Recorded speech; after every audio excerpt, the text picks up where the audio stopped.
ბოლო დღეების მოვლენებს როგორ შეაფასებთ? ლილუაშვილის დაპატიმრებით, აგერ ახლა ეს დაპატიმრებით კანონზომიერებად, ანუ გარდაუვალი იყო ესე მოხდებოდა, იმიტომ რომ სისტემა განაპირობებს თვითონ ამას, ვთქვათ, ის ავტოკრატიული სისტემა, რომელიც კონსოლიდირდა და გარდაუვალი იყო ხა თოფიროჩ კედელზე კიდია, ის სადღაც გაისვრის, ჟანრის კანონია და ეხა დაიჭერდნენ ლილუაშვილს, ღარიბაშვილი ვიდგირაოთი დატოვებდნენ, რა გადაწყვეტილებას მიიღებდნენ, მაგრამ ის რომ რეჟიმი კრიზისშია, ბიძინა ივანიშვილს პარანოია აგრძნობს, რომ ძალაუფლება ხელიდან გაურბის და ამის შესაჩერებლად ის თავის ყურმოჭრილ მონებს აჭრის თავებს იმ საქციელისთვის, რაც მისგანვე ვთქვათ, კურთხეული იყო, იმიტომ რომ შეუძლებელია 13 წლის განმავლობაში ამ ხელა ფული ეკეთებინა ვინმეს ბიძინა ივანიშვილის ნებართვის გარეშე, მაშინ როდესაც რა ვიცი მე ღარიბაშვილი თვალებით სულ ბიძინა ივანიშვილს უყურს, სალი თვალი იქით ქონდა ხოლმე, ხო სულ გამორიცხულია ეს ამბავი. ეს არის კანონზომიერი.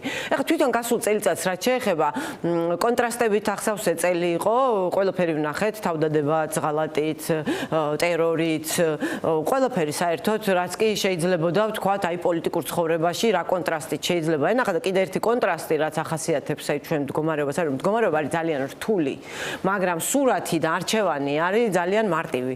იმიტომ რომ დღეს ჩვენ არ გვაქვს გასაკეთებელი რაღაცა არჩევანი, ავიტანთ თუ არა ცუდ მთავრობას კიდე რაღაც დროით. არა, ჩვენ ეხა წყვეტთ და ეხა ჩვენს ხელშია იმის გადაწყვეტა შემდეგი საუკუნის განმავლობაში, რომელ ცივილიზაციას მივეკუთვნებით. იმიტომ რომ საქართველოში რაც ხდება, ეს არ ხდება გეოპოლიტიკური ვითარებიდან ამოვარდნილად, თავად ბიძინა ივანიშვილის გამარჯვებაც არ ყოფილა გეოპოლიტიკური ვითარებიდან ამოვარდნილი, ობამას და ამერიკის გასვლას უკავშირდებოდა და პოზიციების დასუსტებას, აქ მისი გამარჯვება ერთგვარად და ახლაც რაც ხდება, ესეც უდიდეს გავლენას მოახდენს ჩვენზე, იმიტომ რომ უკრაინის ომი ადრე თუ გვიან დასრულდება. ევრაზიის რუკაზე ახალი გეოპოლიტიკური წესრიგი ახალი პოლიტიკური ხაზები გაევლება, რკინის ფარდა ჩამოეფარება ყველაზე მაღალი ალბათობით და მაშინ სადაც ჩვენი ბედი უნდა გადაწყდეს, ჩვენ საქართველოს ვიქნებით არა მოლაპარაკების მაგიდასთან, იმისთვის რომ თუ ჩრდილოეთ სამხრეთ კორეის მსგავსი სცენარი ვითარდება, ჩვენ იქით ვიყოთ, სადაც სამხრეთ კორეა მოექცა, ანუ დასავლეთისკენ და ვიცხოვროთ კარგად, აი სტატუს კო ლოიალისტებიც ხვდებიან ალბათ რას ვამბობ, იმიტომ რომ სავარაუდოდ სამხრეთ კორეულ კოსმეტიკას ხმარობენ და სამხრეთ კორეულ პოპს უსმენენ და არა ჩრდილოეთ კორეულ კოსმეტიკას და ჩრდილოეთ კორეულ პოპს, ხო? ამიტომ არჩევანი რა არის ძალიან მარტივი და ეს არიან მარტივად გასაგები უმყრალესი ქოცისთვისაც. მაგრამ უბრალოდ აქამდე როგორ უნდა მივიდეთ, ხო? ანუ ეს არჩევანი თუ გასაგებია და ვითარება თუ ესეთი მარტივია, ჩვენ ხო უნდა მივახციოთ იმას, რომ ეს მარტივი ვითარება ითარგმნოს გადაწყვეტილებად ქართველი ხალხის, რომ მოდი აი ეს ვითარება, ამ ვითარებას შევცვლით. თქვენ ნაბობთ იმავე წერილში, რომ ორი პერსპექტივა, ერთი რომ ივანიშვილმა ქვეყანაზე კონტროლი დაკარგოს და მეორე პერსპექტივაა, რომ რეჟიმი გაანაიტრალებს წინააღმდეგობას და ძალაუფლებას გაიხანგრძლივებს. კი, და რა ხდება ამ ორ შემთხვევაში? შესავალშივე თქვენ თქვით, რომ ის რაც ახლა ივანიშვილი აკეთებს, უფრო მისი შინაგანი არასტაბილურობის გამოვლინება, მაგრამ ამავე დროს ჩვენ ვხედავთ, რომ ამას ის აკეთებს საკმაოდ თამამად და არ აქვს არანაირი პოლიტიკური ფასის გადახდის. მას სურს წინააღმდეგობის განეიტრალება და ძალაუფლების ისეთი კონსოლიდაცია, რომ მის ძალაუფლებას კარგახანს არაფერი დაემუქროს. ამასთან თუ დაემთხვა ის, რომ ჩვენ როგორც ტოქსიკური აქტივი ასე გადაგვცეს რუსეთს, ანუ მოიშორა ამერიკამ როგორც ტოქსიკური აქტივი, თუ ჩვენი საზოგადოება ვერ გამონახავს საკუთარ თავში ძალას, რომ ანტიამერიკული მთავრობა შეცვალოს, ხო? იმიტომ რომ ტრანზაქციულია ამერიკის საგარეო პოლიტიკა, ხა რა თავში იხლის, თუ საზოგადოება ვერ პოულობს საკუთარ თავში ძალას, რომ აი ეს მანქურთები შეცვალოს, ამერიკამ რა უნდა ქნას? თუმცა ამ საზოგადოების ნაწილს ჯერ კიდევ ბუნდოვანება ანტიამერიკანიზმთან დაკავშირებით, რადგან ესენი ამბობენ, რომ ჩვენ იმნაირი ამერიკის მომხრეები ვართ, სადაც ანუ ეხლა მივდივართ პრობლემასთან, ანუ ჩვენი ამოცანა არის, რომ დავარწმუნოთ მასობრივად ხალხი, ქართული ხალხის 80% მაინც, რომ ეს არის ანტიამერიკული რეჟიმი, რომ ეს რეჟიმი ვერასოდეს ვერც ამერიკასთან და ვერც ევროპასთან ვერ დალაგდება, რომ გადალახა ეგ ზღვარი უკვე და თუ არ დალაგდა ამერიკასთან და ევროპასთან მაგ შემთხვევაში ახალი მსოფლიო წესრიგის გადახაზვის პირობებში როგორც ტოქსიკური აქტივი აღმოჩნდებით რუსეთის უკანა ეზოდ და რუსეთის უკანა ეზოობა იმას კი არ ნიშნავს რომ აქ ჩვენთან მშვიდობა არა ბალაგანია ესე იგი საქართველოს მოწყვლადი ხდება კრიმინალის თარეშისთვის კიდევ უფრო მეტი საქართველოს ხდება მოწყვლადი ისლამური ტერორისტისთვის და სხვა ტიპის საფრთხეებისთვის არაფერს ვამბობ რუსეთის ომებში იმაზე რა ქვია სიცოცხლეების დაკარგვაზე ხო ჩვენ ცხოვრობდით 70 წელი რუსეთის ბატონობის ქვეშ და რუსეთის ომებში იკარგებოდა ქართული სიცოცხლეები თავი რო გავანებოთ იმ რეპრესიებს ანუ არჩევანიც კი არ არის ეს მეორე არჩევანი ნიშნავს ჩვენს განადგურებას უბრალოდ ძალიან დიდი ხნით ამიტომ ძალიან მნიშვნელოვანია რომ სწორად შევხედოთ რატო ვერ ვახდენთ ცვლილებას თუ კი ქართული ხალხის 80% პროდასავლურია თუ კი ჩვენ ვხედავთ მომენტებს როდესაც ქუჩაში ისეთი ნიაღვარი დგება რომ რეჟიმი შიშისგან ზანზარებს ანუ რა არის გატეხილი ამ მექანიზმში რის გამოც ცვლილება ვერ დგება აი ეს შეერთებული აი როდის ხდება ყველაზე ისეთი პროტესტები რომელიც რეალურად უქმნის რეჟიმს პრობლემას ესეთი პროტესტები სულ სპონტანურია ხო ატყობთ ანუ ესეთი პროტესტები გავრილოვის ღამიდან რუსული კანონით გაგრძელებული გინდა 28 ნოემბრით ხო არავინ არ ელოდა ბიძინა ივანიშვილიც არ ელოდა არც მე არ ველოდი იმას რაც მოხდა იმიტომ რომ ჩვენ ერთი თვე უყურეთ რაც ხდებოდა ქუჩაში და ეს ხალხი არჩევნების შემდეგ არ გამოდიოდა რატო იმიტომ რომ იმისთვის რომ ამ ტიპის ნიაღვარი შეიქმნას იმისთვის რომ ხალხის კოლექტიურმა სიბრძნემ ხალხი ბრძენიაო რომ აი ეგ არის ხალხის სიბრძნე ხალხის კოლექტიური სიბრძნე მოქმედებაში მოვიდეს და სტრატეგიული დუმილიდან გამოვიდეს საჭიროა რომ ამ ადამიანებმა დამოუკიდებლად ერთმანეთისგან დამოუკიდებლად აღიქვან რაღაც ერთნაირად აღმაშფოთებლად და ერთნაირი მოქმედება გადაწყვიტონ ერთმანეთისგან დამოუკიდებლად. გავრილოვის ღამეზე ეგ მოხდა არანაირი კამპანია ამას. წინა მიუხედავად იმისა, რომ კანდელაკიც და გიგაბოკერიას ბრიფინგზე ატარებენ, არის ხალხო ეს ჩამოდისო, ხალხმა ყური არ გაიბერტყა, სანამ ხატი არ დაინახა. ეს ერთი 28 ნოემბერს ეგ მოხდა რუსულ კანონზე, ეგ მოხდა აი რომ მიიღეს და გამოდი და იქ ვიდექით, უკვე პარლამენტის უკანა ეზოში ვეტეოდით. ანუ მანდ ვიდექით და უცებ აი ესე რომ იხულა და გამოვიდა პირაღებულები ვიდექით ყველანი რა და ეს ამ დროს ხდება რომ რაღაცა კლიკავს და ამ დროს ანუ ადამიანებს ძალა აქვთ მაშინ და სამოქალაქო პროტესტ ძალა აქვს მაშინ თუ ეს დამოუკიდებელი აზროვნების შედეგია თუ დამოუკიდებლად მათ მიიღეს ერთმანეთისგან დამოუკიდებლად მიიღეს გადაწყვეტა ანუ თუმცა ეს მაინც რეაქცია ივანიშვილის მიერ გადადგმულ ნაბიჯზე გასაგებია ოღონდ ეს რეაქცია ყველაფერზე შეიძლება იყოს ოპოზიცია თუ იზავს რაღაც სასწაულს ოპოზიციაზე შეიძლება მიცეს ეგეთი რეაქცია უბრალოდ დამოუკიდებელი აზროვნების შედეგი უნდა იყოს თვითონ უნდა მიხდეს ამას თვითონ უნდა გადაწყვიტოს ის კი არა რომ შენ ან მე ან რომელიმე ბუკიამ ან რომელიმე გრიგოლიამ ფეხები უბაკუნოთ ხალხოსა და ხართ და აბა ბელარუსი ხართ და ასე შემდეგ ეს უბრალოდ კონტრპროდუქტიული ანუ ბრაზი შეიძლება სრულიად სამართლიანია უბრალოდ ამის გამოხატო არის სრულიად კონტრპროდუქტიული იმიტომ რომ სულ სხვაგან არის წამალი სხვა წამალი არის სივრცის გახსნა სივრცეების გახსნა იმიტომ რომ რაც ხელს უშლის რომ ტრანსფორმინდეს ეს ყველაფერი სრულიად ყველა ადამიანმა დამოუკიდებლად საკუთარი სასიცოცხლო ინტერესი უნდა დაინახოს ცვლილებაში. საზოგადოება არის ჭრელი.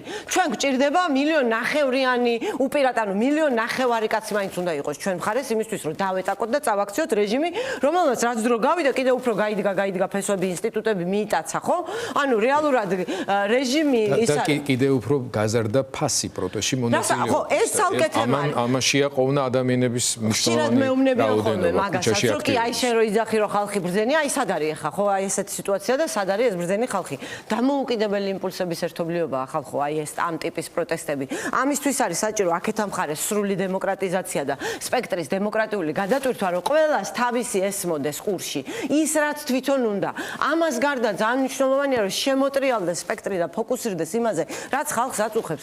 ეხლა ჩვენ უნდა ვყვიროდეთ ფასებზე. ფასებზე, ანუ რის გამო ხდება? ანუ ეს ფასები ხო, რაზეც ეხლა ვილაპარაკე, მაგის შედეგია. ანუ რუსულ სივრცეში დარჩენა ხო კიდევ უფრო მაღალ ფასებს ნიშნავს, ან საერთოდ პროდუქტის დეფიციტს და შიმშილს. ხო, საუბრობდით ამაზეც, ფასებზეც და ასე შემდეგ, მაგრამ ამაზე პარტიები ერთმანეთში არ დებატობდნენ ამაზე, არ ჩხუბობდნენ ამაზე პარტიები. ეხა ხო ისხდნენ ესენი და ლაპარაკობდნენ, აი წინ ჩემ წინ ვინც ისხდნენ. იმათ უსმენდი. მე არ ვეთანხმები იმათ, რასაც ისინი ლაპარაკობენ, რომ ანტიმონოპოლიური კანონია მისაღები და ასე დაიწევს ფასები. არა, რეჟიმია შესაცვლელი და ასე დაიწევს ფასები. იმიტომ რომ ფასების დაწევა სჭირდება რისკის გაიაფება. რისკის გაიაფება სჭირდება თავისუფალი სასამართლო, უსაფრთხოება, კრიმინალისგან დაცული გარემო, რეკეტისგან დაცული გარემო, კორუფციისგან დაცული გარემო, რეჟიმის ცვლილება ჭირდება რა ანტიმონოპოლიური კანონი ფასების შემცირებას, რეჟიმის ცვლილება ჭირდება. იმიტომ რომ ამ ტიპის ეკონომიკაში ის პროდუქტი რაც ძვირდება, ყველა ვარიანტში გაძვირდება, ამ ტიპის ეკონომიკაში სახელმწიფო უბრალოდ ფასადია. ეს ძარცვის მექანიზმია უბრალოდ რაც ხდება ეხა. ეს არის ძარცვის მექანიზმი, ეკონომიკა ხო იზრდება.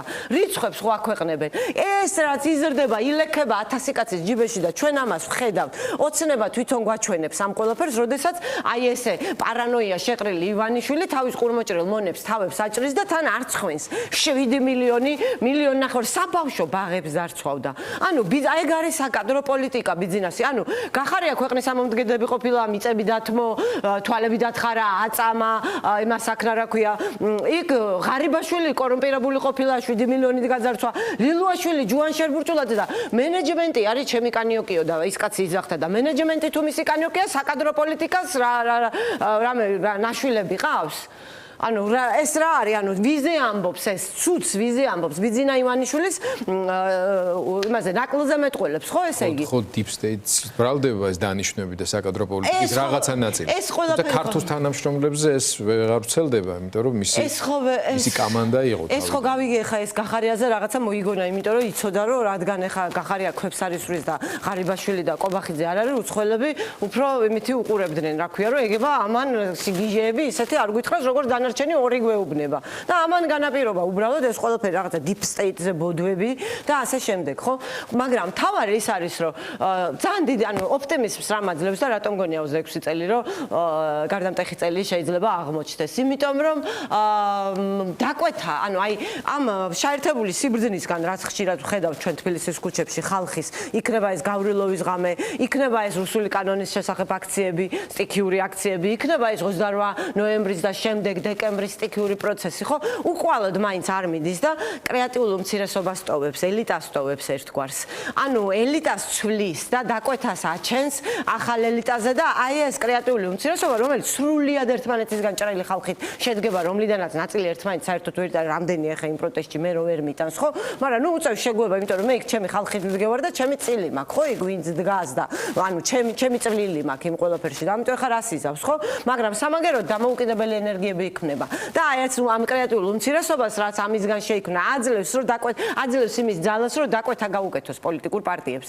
დაკვეთა გაუკეთოს, რომ შენ ჩემ ინტერესებს უნდა ემსახურო, შენ ჩემი აზრი უნდა გაითვალისწინო, შენ იმაზე უნდა მელაპარაკო, რაც ჩემს სასიცოცხლო ინტერესს დამანახებს ცვლილებაში. ამ დაკვეთას აკეთებს ზუსტად აი ეს კრეატიული უმცირესობა, რომელიც აი ამ ამოფრქვევის შედეგად ხდება და ეხლა რომ ვიღაცებს უკვირთ, რომ აი რა ხდება, აი ჩერგოს გავლენა რატო იზრდება, არის ხარჯზე იზრდება, მაშინ აი ნერვიულობა მიდის, ხო? ეხლა იქ ბაბლში უყურებ ეხლა ამ რაღაცა პოლიტიზებულ ბაბსთან.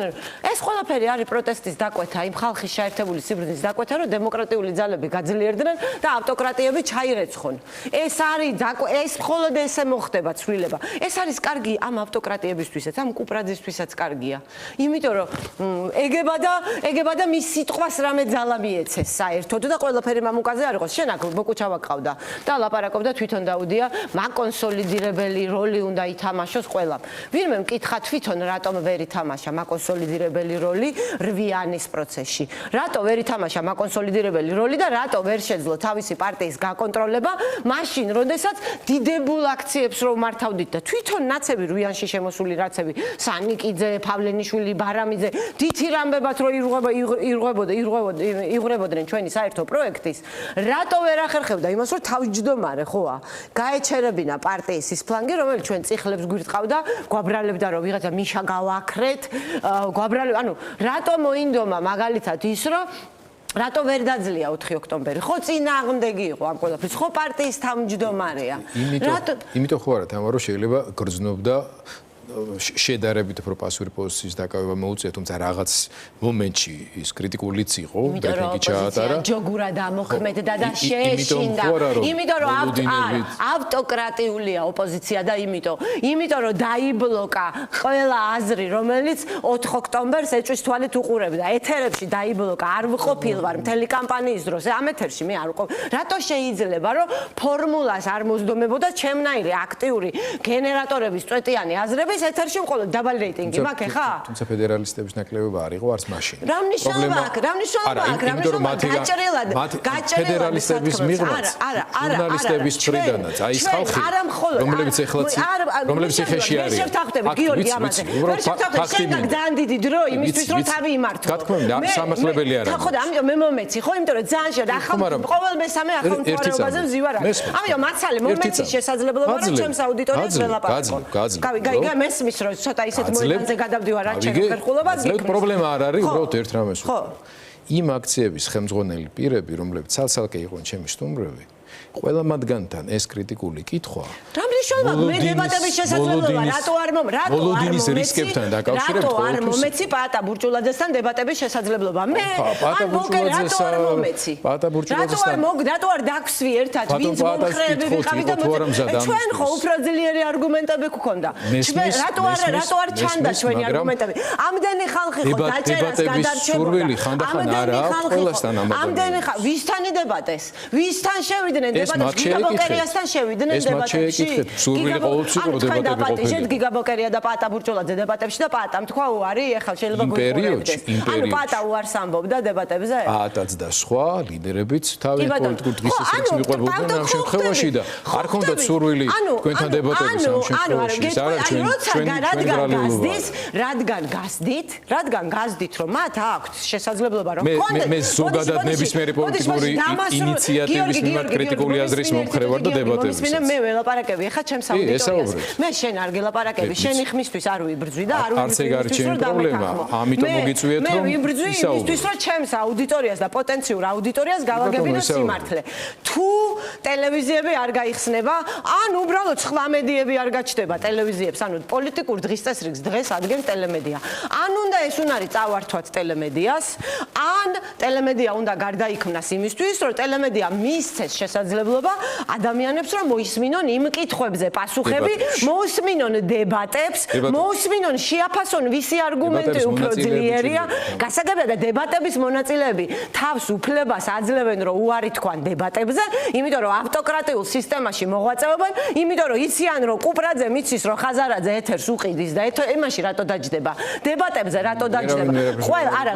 ყველაფერი ანუ შენი ძახი რომ ناقიდი არ იყო ის ეთერი რაც TV პირველზე ხდებოდა? ანუ არ იყო ناقიდი შეგიძლია ამაზე პასუხი გაგზავნო. არა მე ხო შენზე არ ვლაპარაკობ, მე ვლაპარაკობ ანუ კეზერაშვილი როცა იყო ناقიდი არ იყო ყველა ეთერი? არა იყო ინვესტორია. გასაგები, ანუ ناقიდი იყო ყველა. ანუ ناقიდი იყო ყველა ეთერი. ანუ თქვენს გამო გიორგი, თქვენს გამო, ტელეკომპანია ფორმულას გამო, ტელეკომპანია TV პირველის გამო, იმ ავტოკრატიული პარტიების გამო, რომლებმაც ამდენი ხნის განმავლობაში ვერ შეძლეს რეფორმირება და ვერ შეძლეს სისტემური გადატვირთვა იმისთვის რომ ხალხის ინტერესებს მოიმსახუროს, თქვენი პასუხისგებლობა ის 64 ადამიანი, რომელიც აი ამ არაფრის გამო, აი ამ ფარსის გამო, რაც 4 ოქტომბერს სააკაშვილმა და მისმა ავანტიურისტმა ხელმოცარულმა ავანტიურისტებმა დაატრიალეს, ამის გამო 60 კაცი არაფრის გამო დანაშაულის შემადგენლობა არ არსებობს გიორგი. და ამაზე ჩვენ არ გვალაპარაკეთ. რომ სინამდვილეში ეს ყველაფერი არის ფარსი თბილისის აგდებას რა უნდა. აი ვალერი გელბახიანი შენ კარგად გემახსოვრება. ხო გახსოვს ვალერი გელბახი არა იყო საუბრის პრობლემა. არა არ მოგვეცა ჩვენ შესაძლებლობა, არ მოგვეცა ჩვენ შესაძლებლობა რომ 4 ოქტომბერი არა მე არც ერთი ფედერალისტი კი ბატონო მაშინაც იცოდა ყველა უბრალოდ თქვენი პოზიცია და განსხვავებები. არა გენაცვალე ძალიან დიდად განსხვავდებოდა თუნდაც ჩემი შეხედულებებისაგან იმ პერიოდში ტელევიზორს უყურებენ ჯერ კიდევ. და აი როდესაც ოქროს ხბოებს აღმართავთ, შენ ხო რაღაცა პირჯვარს იწერდი ხოლმე ადრე რელიგიური კაცი იყავი. ალბათ მოსეს ისტორია იცი ხო? და ოქროს ხბოს ისტორია იცი ძალიან კარგად. როდესაც ოქროს ხბო აღმართ მოინდომეს კერპად, იმიტომ რომ იმ გზის არ დაიჯერეს და რწმენა დაკარგეს, რა გზად სამშვიდობოს გაიყვანდა, ხო? ხო და აი ხბომადიდებლებს მიეცით ეს ეთერი. და კიდევ კარგი ისევ ხალხის შეერთებულმა სიბრძნე მიმოქმედა და აი ამ უპასუხისმგებლო დაპირებებს არავინ არ აყვა. ანუ ავტოკრატის, ანუ შენ კი არ გაბრალებ კონკრეტულად მე პერსონალური არ არის, არავის მიმართ სისტემურია. სისტემა განაპირობებს ამას. გიორგი, სისტემა ხდით დამნაშავეებად ადამიანებისთვის თავისუფლების წართმევაში და სისტემა გახდით დამნაშავეებად თუ თქვენ დებატებისთვის კარს არ გახსნით მდგომარეობის გათვალისწინებით კანონზომიერია შეუძლებელია გიორგი სხვანაირად მომხდარიყო როდესაც არასაბაზრო ხელფას გიხდიან უნდა იცოდე რომ ამას იმაში გიხდიან რომ ანუ ეხა ხო ეხლა კარ გახსნის განმავლობაში იმ პერიოდშიც კი როცა თქვენ საუბრობთ თითქოს ვიღაცა რაღაცას არ აკეთებს ეს ყველაფერი ხო რამ განაპირობა ამ არხის ოლიგარქიულობამ აი მან რო აქ ზემოდან ესხმებოდა ეს ყველაფერი განაპირობა იმან ზოგადად ამ სატელევიზიო სივრცეში კონკურენციის რესურსები არ არსებობს თუ კი ვინმე მსხვილი არ მონაწილეობს ამ პროცესში თქვენს ინტერესებში არა 20000 ლარიან ხელფას ჟურნალისტს ვერ გადაუხდის ტელევიზია საქართველოს ბაზარზე თუ სატელევიზიო ბაზარზე იმ სხვინ კონკურენტებთან კონკურენციის პირობებში ტელევიზიას სატელევიზიო პროდუქციის შექმნის რესურსი არ ექნება ძალიან რთულია კონკურენცია თქვენმა რეიტინგმა ურესურსობაში რატომ მოიმატა და რესურსის დროს რატომ მოჩანჩალებდით პოზიტივის უგან იმიტომ რომ ახალი ტელევიზია იყო ვაუ და რესურსობამ როგორ ტელევიზიას დრო ჭირდება ყველა ტელევიზიას დრო ჭირდება პოზიციების რესურსობამ როგორ განაპირობა ურებადობის ჩვევის გასაჭირება აჰა ანუ რესურსოდ გაგეზარდათ რეიტინგი და გაუსწარეთ ტელეპიროდი რომელსაც რატო გისწრებდათ მანამდე ტელეპიროდი არ გვიჭირდა არ გისწრებთ ტელეპიროდი რატო გისწრებდათ ისიც ხოლმე ტელეპიროდისა და ჩვენ შორის ახალაც არის მცირე განსხვავებები იმიტომ მათ შორის რომ ისინი ადრე გავიდნენ ეთერში უფრო მეტი დრო ქონდათ საკუთარი ნიშის დასაკავებლად და ასე შემდეგ გავიგე გიორგი ანუ რაც თქვენს თავს ხდება ეს არის კანონზომიერი შეუძლებელია ისეთი ბიზნეს სტრუქტურაც ქონდათ აგებული კიდევ ერთხელ ანუ მე ამ ყველაფერს რატო ვლაპარაკობ იცი რომ ქართველი ხალხის ინტერესებს ღალატობთ აი თქვენ ყველა ავტოკრატიული ტელევიზია რომელიც ნაცვლად იმისა რომ პოლიტიკოსებს გვალაპარაკებდეთ ქართველი ხალხის სასიცოცხლო ინტერესებზე და ვინც ერთმანეთს არ უჯდება იმათ ამხელდეთ ნაგაზის ფუნქციას ასრულებდეთ პოლიტიკურ სპექტრს ყუნწს ამუშავებინებდნენ რომ ეს ხალხი ფორმაში მოვიდეს და იმაზე ფიქრი დაიწყოს რაც მისი გასაკეთებელია როგორ წაუძღვეს ამ ქვეყანას და ალტერნატივა დაანახოს საქართველოს მოქალაქეებს აი ამის ნაცვლად დაკავებულები ხართ იმითი ვისი აზრის გაგონება კონიუნქტურას შეესაბამება ვისი აზრი წავა კონიუნქტურის წინააღმდეგ და სანამ კონიუნქტურას მიყვება აი ეს ყველაფერი და სანამ თავისუფალი დებატებისთვის არ არის სივრცე გახსნილი სანამ ყველას აზრი არ ისმის ანუ სისტემაში თორე აუცილებლად ჩემს სახში უნდა ისმოდეს ყველას აზრი მეთქი ამას არ გულისხმობ ეხლა ვინმე რო არ თქვას რომ აი თავის კედელზე რადო სისტემაში ყველას უნდა კონდეს გამოხატვის შესაძლებლობა მხოლოდ ამ შემთხვევაში იქნება შესაძლებელი რომ აქტივაცია მოხდეს იმ კოლექტიური სიბრძნის რომელიც რეჟიმს წალეკავს ყველამ უნდა დაინახოს თავის ცვლილებაში რეჟიმის ცვლილებაში და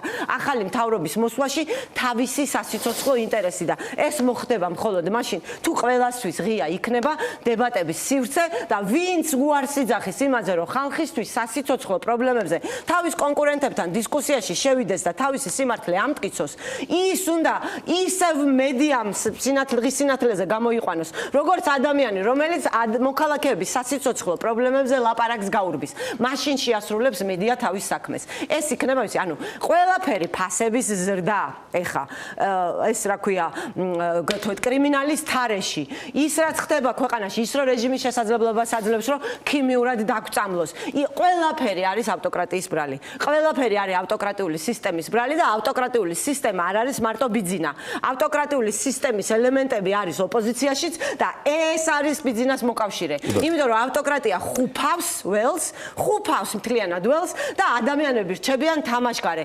საქართველოს მოქალაქეები რჩებიან თამაშგარე ანუ მე ხა მსმენელი ვინც მყავს ეხა ხო ნახავთ რეიტინგს ხო შეხედავთ ანუ დაინახავთ რომ ცუდი რეიტინგი არ მქონდა ესეა ყოველთვის აქედან რომ გავდივარ მე მეწევა ხოლმე ამბავი ხო როდესაც არხს მე მიზღუდავთ მე კი არ მიზღუდავთ ვისაც ჩემი ლაპარაკი და მოსმენა აინტერესებს იმათ უზღუდავთ იმათ აფურთხებთ თქვენ როდესაც ჩემი მოსმენის ეგრე არის ნებისმიერზე ანუ ჩემი მაგალითი მე მომყავს იმიტომ რომ ცოცხალი მაგალითი ვზივარ აქტორე ჩემზე არ არის ანუ ხალხზე უნდა იფიქროთ ყველას ყავს თავისი მაყურებელი ყველას ყავს მსმენელი გასაგებია ბოლოჯერ იცი როდის ვიყავი ქაშიაშვილთან იმ ეს არა ქვია ქაშიაშვილთან 3 თვის წინ და იქამდე იცი როდის ვიყავი მთელი კამპანია არ ყოფილა ცოტა პერიოდის წინ იყო დაახლოებით 1 თვის წინ იქამდე ვიყავი ანუ ხაზარაძეს დავაწყე კამპანია დაიწყო და გამარჩი მოსვლის მათ შორის არჩევანი არ აქვს ჩემთან მოსვლის და ჩვენი პარტიის წარმომადგენელი რომელიც არც ვარჩევ ამ შემთხვევაში გასაგები რომ ფაქტებს ნუ დავამახინჯებთ ეს არის სანამ ეს არ მოხდა ხდება? საუბრობთ, არა? სანამ ავტოკრატია არ დაინგრევა. სანამ ავტოკრატიის აი ეს რაღაცა დებატების სურვილი და დებატების სურვილი ჩვენ რო გვაქვს შეიძლება ბევრს არა სხვას იმდენად. ვინ არ მიჯდება დებატებში? აი ხა უთხარით ვინ იძახეს უარს დებატებზე? გიგა ბოკერიაზე ვინ თქვა უარს დაჯდომაზე დებატებზე? ანუ არ ვიცი მე პატა ბურჭულაძე უარს იძახდა გიგა ბოკერიასთან რო დებატებში. ხა პატა ბურჭულაძე ციხეშია და აქიდან გიგა ხაბეიშვილი უარს იძახდა? ეჭვი მაგ ძალიან დიდი რო უარს იძახდა. ანუ კიდე ის რაღაცა ხაზარაძე უარს იძახდა, რატო არის ის? მაგაში ძალიან დიდი ეჭვი. რომ თქვენ ეხვეწებოდით ამ ადამიანებს, რომ ხალხისთვის საჭირობროტო საკითხებზე ესაუბრათ თავიანთ კონკურენტებთან, ვისაც განსხვავებული აზრი აქვს და არ მისცეს ეს კითხვები რატომ ავტოკრატიული სისტემა და მაგაზე რომ ილაპარაკოთ ხაზარაძე აქ ფულს არ ჩაასხამს. ვისმინეთ, გასაგები აქ ფულს საერთოდ არ ასხამს, მაგრამ ხო შეიძლება ჩაასხამს. მაგრამ ჩვენ ყველას მევისალმებით, რომელიც ამ სიტუაციაში თავის ფულს შეიტანს ამ შემთხვევაში. არც ვერც ყიდულობს და ვერც ვერავინ ვერ იყიდეს მაგას. ვერც ვერავინ ვერ იზავს მაგას. უბრალოდ დავასრულოთ დრო მოგეწონა რა მხრივ მინდა რომ კიდევ თუ გაქვთ რაიმე სათქმელი ბრძანოთ და დავამშვიდობოთ კი ბატონო მე მინდა რომ ადამიანებს უთხრა რომ რამდენადაც რთული არ უნდა იყოს მდგომარეობა სწორედ იმიტომ რომ არჩევანი არის მარტივი თუ ჩვენ გვექნება რწმენა იმისა რომ ჩვენ საკუთარი თავების რწმენა პირველ რიგში და თუ ჩვენ შევძელით ავტოკრატიული სისტემის დანგრევა ჩვენს შიგნით 26 წელი იქნება ცვლილებების წელი და ჩვენ შეიძლება რომ შევძლოთ ავტოკრატიული სისტემის დანგრევა და მაგ შემთხვევაში ოპოზიციას გამოვა სრული ერთიანობა. იმიტომ რომ ჩვენ გვაქვს მე მაგ როგორი ხასიათი ხომ მატყობთ. აი აქ ამ ეთერშიც ხო შემატყვეთ. 8 პარტია ხო თანამშრომლობდით ერთად და ეხლა თანამშრომლობთ. ნაცები გარეთ არიან, EDP შემოვიდა, ხო? უსიამოვნება არ მოგვსვლია საერთოდ არაფერზე. ანუ იმდენი პროექტი 8 აქცია ჩავატარეთ ერთად. საერთოდ შელაპარაკება არ მოგვსვლია, იმიტომ რომ ვართ დემოკრატიულები, ერთნაირები კი არა ვართ. ერთნაირები კი არ ერთმანეთი კი არ გვიყვარს. არა, უბრალოდ დემოკრატიული წესებით მოქმედებთ და ფოკუსირება შეგვიძლია იმაზე. ამიტომ ავტოკრატიები უნდა დაინგრნენ, ან რეფორმირდნენ და დემოკრატიული ფრონტის შექმნა თუ ჩვენ ეს შევძელით წააქცევს ბიზნეს აუცილებლად. დიდი მადლობა.